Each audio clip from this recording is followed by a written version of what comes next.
तो स्टार्ट करते हैं हम अपनी रीजनिंग की क्लास। जो चैप्टर हमने स्टार्ट किया था वो था हमारा क्लासिफिकेशन, ठीक है। और इस चैप्टर को हमने 3 टाइप में डिवाइड किया था। जो हमारी फर्स्ट टाइप थी वो था शब्दों का वर्गीकरण, ठीक है। और सेकंड टाइप जो है हमारी वो रहेगी अक्षर या अक्षर समूह का वर्गीकरण। और थर्ड टाइप में हम 3 संख्या या संख्याओं का वर्गीकरण पढ़ेंगे, ठीक है।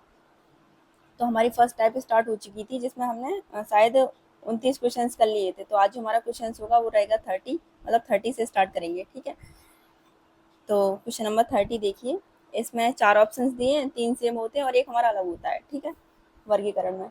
तो इसमें 3 ऑप्शंस क्या सेम है। यहाँ फर्स्ट ऑप्शन दिया है आपको सांप, सेकंड है व्हेल, थर्ड मगरमच्छ और फोर्थ है छिपकली, ठीक है।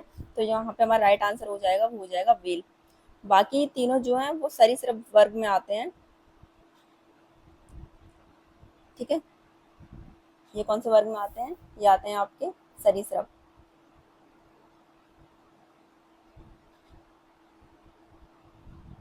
ठीक है।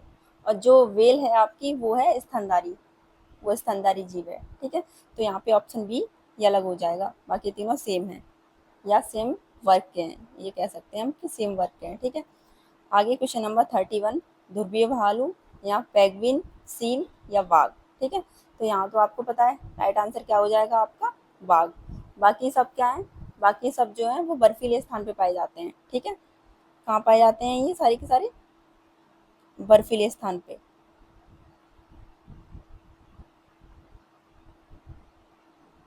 बर्फीले स्थान पर, ठीक है। लेकिन सिर जो है वो हमारे जंगलों में होता है और ऐसा कुछ जरूरी नहीं है कि वो मतलब बर्फीले स्थान पे नहीं होता, ठीक है।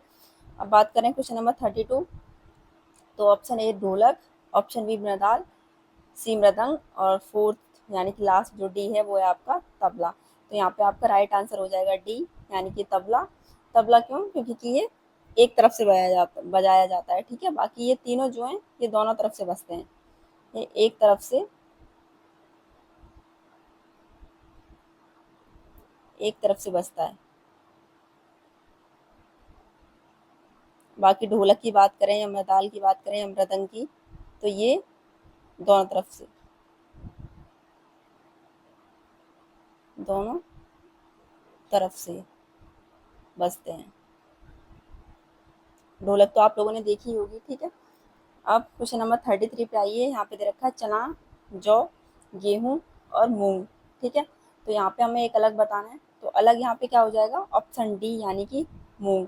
मूंग क्यों अलग हो जाएगी, क्योंकि कि ये है आपकी खरीफ की फसल, ठीक है। बाकी ये तीनों बाकी ये तीनों हो जाएंगे आपकी रबी की फसल, ठीक है। तो इस बात का ध्यान रखना है कि खरीफ की फसल और रबी की फसल। क्वेश्चन नंबर आइए 34 पर। यहाँ पे दे रखा है सूखा रोग, ऑप्शन बी रतौंधी, option C influenza, option D क्या दे रखा है, स्कर्वी। तो यहाँ पे राइट आंसर क्या हो जाएगा, यहाँ पे राइट आंसर हो जाएगा आपका इन्फ्लुएंजा, ठीक है। बाकी तीनों क्या है कि बाकी तीनों सूखा रोग या रतौंधी या स्कर्वी ये आपकी विटामिन की कमी से होते हैं। विटामिन आपने पढ़े होंगे, विटामिन ए बी सी, ठीक है। तो ये किसकी कमी से होते हैं, विटामिन की कमी से,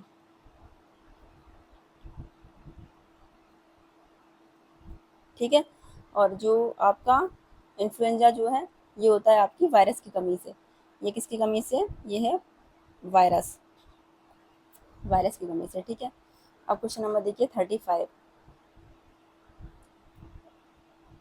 यहाँ पे ऑप्शन ए दे रखा है हैजा, ऑप्शन बी चेचक, सी क्षय रोग और डी दे रखा है अंत ज्वर, ठीक है, या आद्र ज्वर बोल दीजिए। तो यहाँ पे आपका राइट आंसर क्या हो जाएगा, यहाँ पे राइट आंसर हो जाएगा आपका चेचक।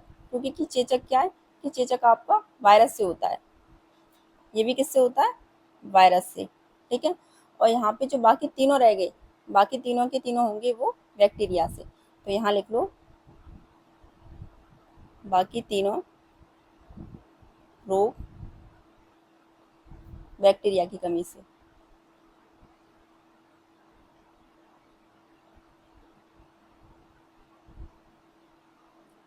बैक्टीरिया की कमी से, ठीक है। अब आइए क्वेश्चन नंबर 36 पर। तो यहाँ पे ऑप्शन ए दे रखा है Amartya Sen, option B Abdul Kalam, option C Rabindranath Tagore और ऑप्शन डी सी बी रमन। तो यहाँ पे आपका जो राइट आंसर हो जाएगा वो है अबुल कलाम, क्योंकि कि ये जो है ये आपके स्वतंत्रता संग्राम सेनानी थे, ठीक है। और बाकी तीनों कौन है? बाकी तीनों साइंटिस्ट या वैज्ञानिक हैं जिनको नोबेल पुरस्कार मिला है, ठीक है। तो यहाँ पे ये क्या है, इनका लिख लो, स्वतंत्रता संग्राम सेनानी, और बाकी तीनों का लिख लीजिए वैज्ञानिक, ठीक है। नहीं, इनका राइटर भी है इसमें कुछ, तो ये हो जाएंगे आपके, इन तीनों को मिला है नोबेल पुरस्कार, ठीक है। तो ये इसलिए अलग हो जाएंगे, और ये हैं स्वतंत्रता संग्राम सेनानी, ठीक है। तो क्वेश्चन नंबर 37 पे आते हैं। देखो, जुलाई जुलाई में कितने डेज होते हैं? 31। अगस्त में भी 31, सितंबर में 30, और अक्टूबर में भी 31। तो यहाँ से राइट आंसर क्या हो जाएगा? सितंबर, ठीक है। 38 में देखो, अंतरी, प्रायद्वीप, द्वीप और खाड़ी। तो यहाँ पे आपका अलग पूछा है, तो यहाँ पे अलग क्या हो जाएगा? यहाँ पे अलग अलग हो जाएगा ऑप्शन ए, यानी कि अंतरी। ये क्या है? ये होता है अपर्दन के कारण, मृदा अपर्दन जो होता है, ठीक है। तो यहाँ पे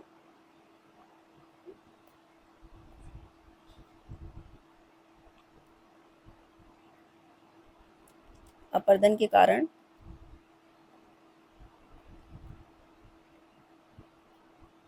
जमीन का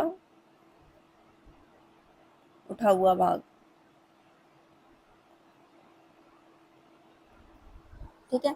बाकी तीनों सागर या महासागर से रिलेटेड हैं, उनसे संबंधित हैं, ठीक है। तो ये प्रायद्वीप, द्वीप, खाड़ी, ये तो आपने पढ़े ही होंगे। क्वेश्चन नंबर देखिए 39, ठीक है। तो ऑप्शन ए दे रखा है आपका नाक, बी दे रखा है कान, सी दे रखा है जीभ, और डी दे रखा है दांत। तो आपने 5 इंद्रियां पढ़ी होंगी, ये सब क्या है? ये उसके पार्ट हैं, ठीक है।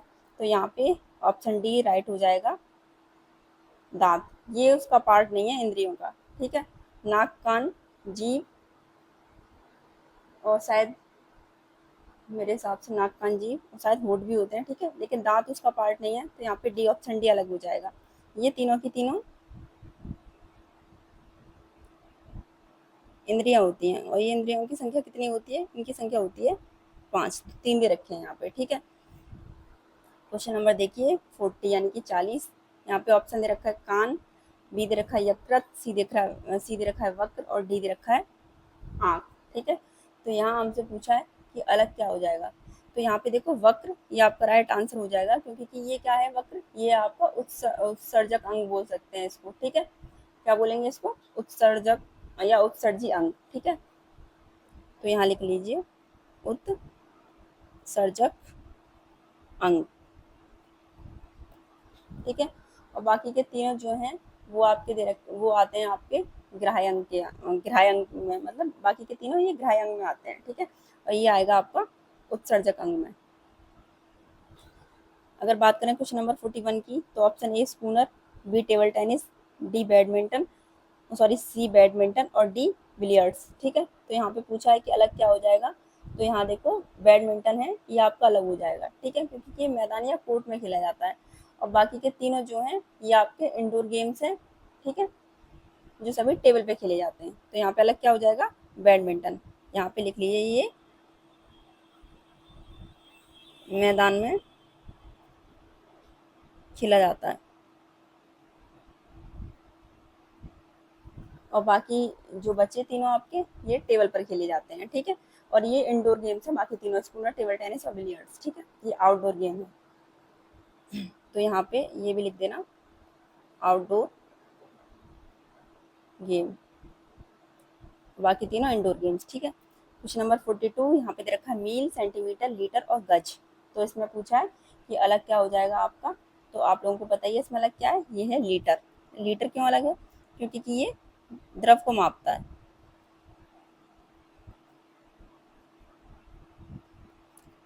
ना, ऐसे लिक्विड चीज को। और बाकी तीनों जो हैं वो लंबाई के मापक है, ठीक है। यानी कि ये तीनों के तीनों किसे मापते हैं? लंबाई को। मील लंबाई को, सेंटीमीटर लंबाई को, गज भी किसको? लंबाई को, ठीक है। अब क्वेश्चन नंबर लास्ट 43, यहाँ दे रखा है सॉफ्ट बॉल, क्रिकेट, बेसबॉल या बास्केटबॉल। इनमें से पूछा है कि राइट आंसर क्या हो जाएगा। तो इसमें से राइट आंसर हो जाएगा आपका बास्केटबॉल। बास्केटबॉल क्यों हो जाएगा? क्योंकि कि इसमें हाथों का यूज होता है, इसको खेलते टाइम किसका? हाथों का प्रयोग होता है। हैं तो ये सारे के सारे आउटडोर गेम्स, ऐसा नहीं है कि इसमें कोई इंडोर हो, ठीक है। लेकिन ये तीनों क्या है कि इन तीनों में लकड़ी के बल्ले का यूज होता है, लकड़ी के बल्ले का प्रयोग, ठीक है। और फुटबॉल तो आप लोगों ने देखी है, सॉरी बास्केटबॉल, कि इसमें हम हाथों से खेलते हैं, ठीक है, बॉल को हाथ में पकड़ मतलब लेकर खेलते हैं इस तरीके से। तो यहाँ पे ये हमारी जो जो है फर्स्ट टाइप ये आपकी फिनिश हो जाएगी, ठीक है। अभी हम स्टार्ट करेंगे, तो स्टार्ट करते हैं अपनी रीजनिंग, और इसमें हमने जो चैप्टर सेकंड स्टार्ट किया था क्लासिफिकेशन, उसके सेकंड टाइप स्टार्ट करते हैं, ठीक है। तो ये इस टाइप में ये था कि अक्षर या अक्षर समूह का वर्गीकरण हम पढ़ेंगे, ठीक है। अक्षर मतलब लेटर से संबंधित, ठीक है। तो सबसे पहले ये टाइप स्टार्ट करने से पहले जो आपके अल्फ़ाबेट्स हैं उसकी आपको प्लेस वैल्यू याद करना बहुत ज़रूरी है, क्योंकि अगर प्लेस वैल्यू याद नहीं होगी तो ये है क्वेश्चंस हो तो जाएंगे लेकिन करने में काफ़ी टाइम लगेगा, ठीक है।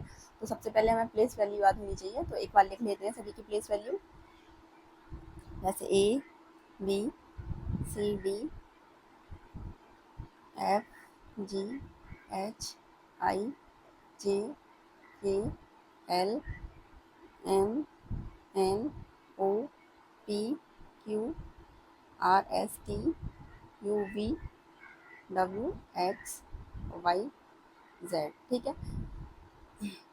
तो इनकी प्लेस वैल्यू इसकी 1 2 3 4 5 6 7 8 9 10 11 12 13 14 15 16 17 18 19 20 21 22 23 24 25 और ये 26, ठीक है। अब देखो इसमें होता क्या है कि हमें लगता है कि हमें ये प्लेस वैल्यू याद है, ठीक है। आपको याद होंगी, मान लो ए की याद है, बी की, सी की, डी की, इस तरीके से आपको जी तक याद होगा, ठीक है। फिर लास्ट से जेड से लेके मान लो आपको वी तक याद होगा, लेकिन जो बीच के लेटर्स होते हैं वो बहुत कंफ्यूज करते हैं। जैसे मान लो भी पूछ लें एल की क्या है, ठीक है, एम की क्या है, ओ की क्या है, क्यू की क्या है, और सबसे ज़्यादा तो ये R S T U V, ठीक है। तो इसके लिए एक तो यही हो जाता होता है हमारा ईजोटी करके, उससे हम याद कर सकते हैं। ईजोटी मतलब ई जी ई जे ओ टी वाई, ठीक है। तो इनकी प्लेस वैल्यू देखो, जैसे ई की 5, जे की 10, ओ की 15, टी की 20 और वाई की 25। मतलब ये क्या होता है, ये है आपका 5 का मल्टीपल, ठीक है। तो ये 5 के मल्टीपल में चलता है, जिससे ये आपको इनकी प्लेस वैल्यू याद हो जाएंगी। तो ये है इनके आसपास के, वो आप आसानी से याद रख पाएंगे। जैसे मान लो ई की 5 है तो हमने 5 याद कर लिया, ठीक है। अब आपसे पूछ लें एफ की क्या है या जी की क्या है, तो आप आसानी से बता पाओगे कि एफ 6 पे, जी 7 पे, ठीक है। ऐसे जे की आपने अगर याद कर ली, जैसे जे 10 पे है तो उससे पहले आई आता है, आई 9 पे होगा, के की पूछ लें तो ये 11 पे होगा, ठीक है। एल की पूछ लें तो ये 12 पे होगा, ओ की आप याद कर लेंगे तो ओ से पहले एन है यानी कि 14 पे, उसके बाद पी है 16 पे, ठीक है। ऐसे क्यू 17 पे, टी का अगर हम याद कर लेंगे तो उससे पहले एस याद रहेगा 19 पे, उसके बाद यू याद रहेगा 21 पे, ऐसे वी 22 पे, उसके बाद वाई याद कर लेंगे, मतलब ये 25 पे है, ठीक है। इससे पहले एक्स 24 पे, इसके बाद जेड 26 पे। ये तो मोस्टली सभी को याद होता ही है, ठीक है। तो प्लेस वैल्यू ये आपका काम है याद करना, और बहुत अच्छी तरीके से अगर ये याद हो जाएंगी तो क्वेश्चन बहुत आसान हो जाएंगे। अब बात करें हम, एक अपोजिट भी होते हैं, सीधे सीधे कभी कभी क्या होता है, हम प्लेस वैल्यू लगा रहे होते हैं और क्वेश्चन सीधे सीधे अपोजिट दे रखा होता है, ठीक है। तो अपोजिट याद करना भी ज़रूरी है, इसमें शायद कम यूज़ हो, लेकिन आगे हम चैप्टर एनालॉजी स्टार्ट करेंगे, ठीक है। तो वहाँ पे या फिर कोडिंग डिकोडिंग, तो वहाँ पे बहुत ज़रूरी है कि वहाँ अपोजिट बहुत पूछा जाता है। तो जैसे अभी ए, ठीक है, B C D E F G H I J K L और ये एम, ठीक है। अब बात करें इनके अपोजिट की, तो ए का अपोजिट क्या हो जाएगा, जेड, बी का अपोजिट वाई, सी का अपोजिट एक्स, डी का अपोजिट डब्ल्यू, ई का अपोजिट वी, एफ का अपोजिट यू, जी का अपोजिट टी, एच का अपोजिट एस, ठीक है, आई का अपोजिट आर, जे का क्यू, के का अपोजिट पी, एल का ओ और एम का अपोजिट एन, ठीक है। तो ये क्या हो जाएंगे अपोजिट, यानी कि ये हो जाएंगे विपरीत।